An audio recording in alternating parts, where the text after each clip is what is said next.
Dear friends in Shizli and Iscos and Filka, hello. I am speaking to you from the Jericho city. The Jericho is the oldest and the lowest city in the world. Let me I convey to you the greetings of the workers and the people in the Jericho and Jordan Valley area, and the greetings from the people of Palestine. Thank you for your solidarity with the people and workers of Palestine.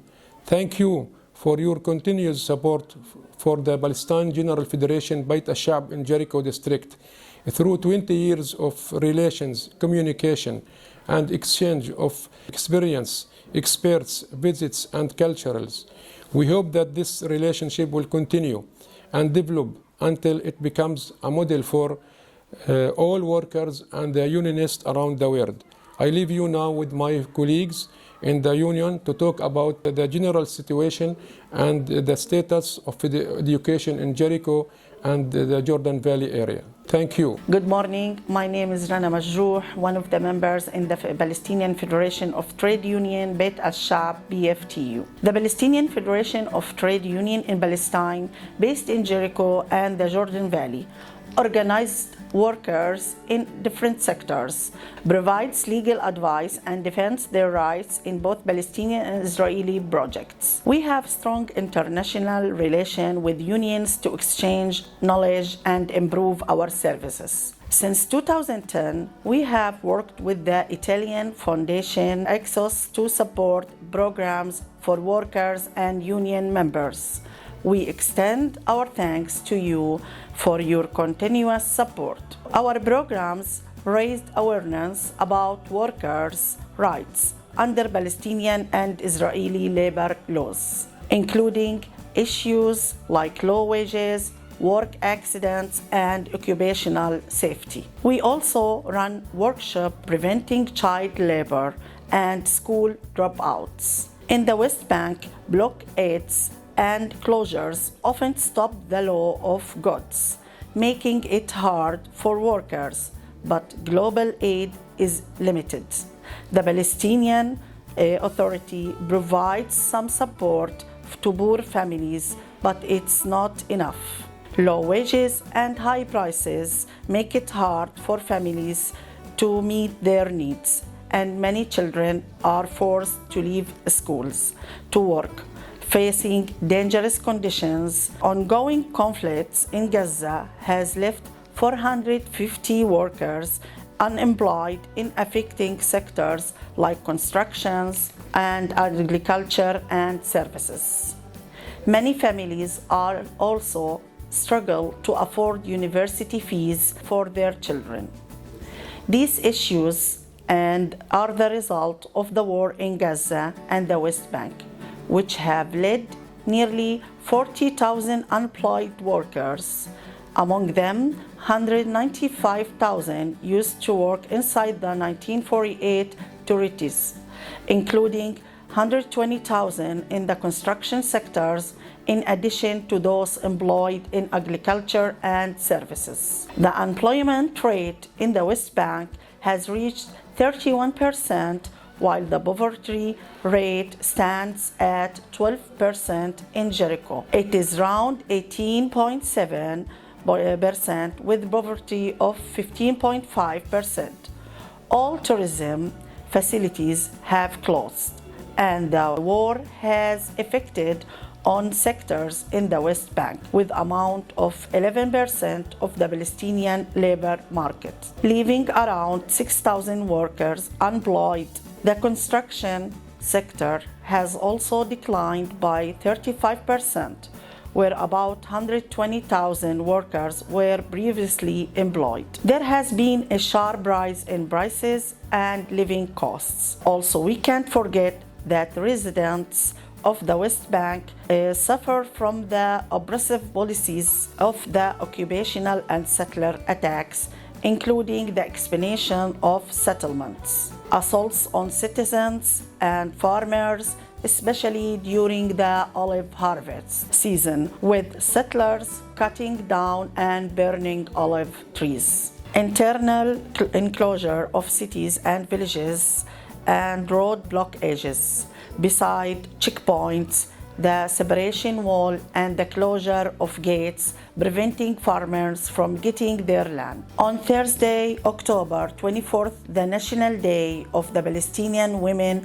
was observed, honoring the woman who has given everything, placing role of mother, sister, wife, and also fighter. Around 3/4 of employed women work in the services sector, while the rest are working across other economic activities. The employment rate among women has reached 24%. Employed women work an average of 36.5 hours in different economic sectors. Besides, more than 2/3 of employed women work in the private sectors, with the remaining third employed in the public sector.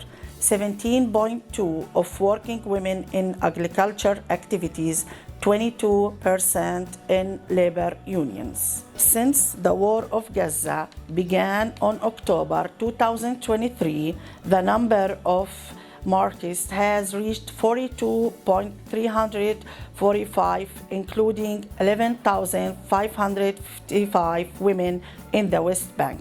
Besides, citizens have been arrested, including 425 women. 97 female are in prison too. What else can be more than this? Finally, we renew our thanks to you once again for the support you provide to these sectors. We hope that peace will come soon. Thank you. Hello all, my name is messaggio. I am a teacher at Franciscan Sister School in Jericho. I am also a member in the Executive Committee for Teachers in Private Schools. Palestinian education faced and still facing the hardest and the toughest conditions and challenges because of the Israeli occupation since 1967. Palestinian education faced and still facing the hardest and the challenges because of the Israeli occupation since the year 1967. There are many continuous and arbitrary orders in which the educational institutions suffered from to create uneducated generation working in the cheap labor in Israel. Israeli policy has always been aiming to find any educational institution in order to get control over these uneducated generations, to let them busy all the time working to their own daily living. As a result for all of these hostilities, painful events restricting access to school freely, the aggression against the schools, settlers attacks, checkpoints, barrier closures, in addition to the detention of the Palestinian Fund. These actions were reasons to push the Ministry of Education to reduce the personal attendance of 700,000 students from 5 days a week to 3 or 4 or 5 days a week. The unfair procedures towards the school pushed the students to leave schools at a young age, which in turn put these students into many risks: security risks, social risks, working with older workers, dealing with smokers, addicted to drugs, and deviated ones. According to the World Bank, the disruption of education, the deaths of many students and teachers, the frequent arrest cases caused the destruction of educational infrastructure, which in turn left the lasting negative impact on the Palestinian people in general and the students in particular. According to the data that were collected from the Palestinian Statistics Center since the beginning of 2024 were as the following. Number of the schools in the West Bank, 2,394 schools, while in Jericho, 38 schools. The number of students, 774,568 teachers in the West Bank, while in Jericho, 13,813 students. The number of the teachers in the West Bank, 39,914 teachers, while in Jericho, 730 teachers. Among these schools in Jericho, there are 9 private schools. 7 of them are primary, while 2 of them are secondary schools, in addition to 2 vocational training centers, Albert Association and the YMCA Association. The students' number in these private schools is 4,315, while the teachers' number in these private schools 289. The repeated violation of the Israeli occupation against the education process since October 2023 until October 2024 has taken the education into dangerous curve. School students. 79 martyrs, 464 wounded, 233 students in jails, university students, 35 murders, 130 wounded, 218 university students in jails, school teaching staff, 3 martyrs, 17 wounded, 139 teachers in jails. In addition to 84 schools were also attacked and vandalized since October 7th. The educational process is affected and attacked badly and continuously. The highest priority should be taken to protect the education sector supported by international commitment, hoping to give an end for all of these aggressive actions. And thank you.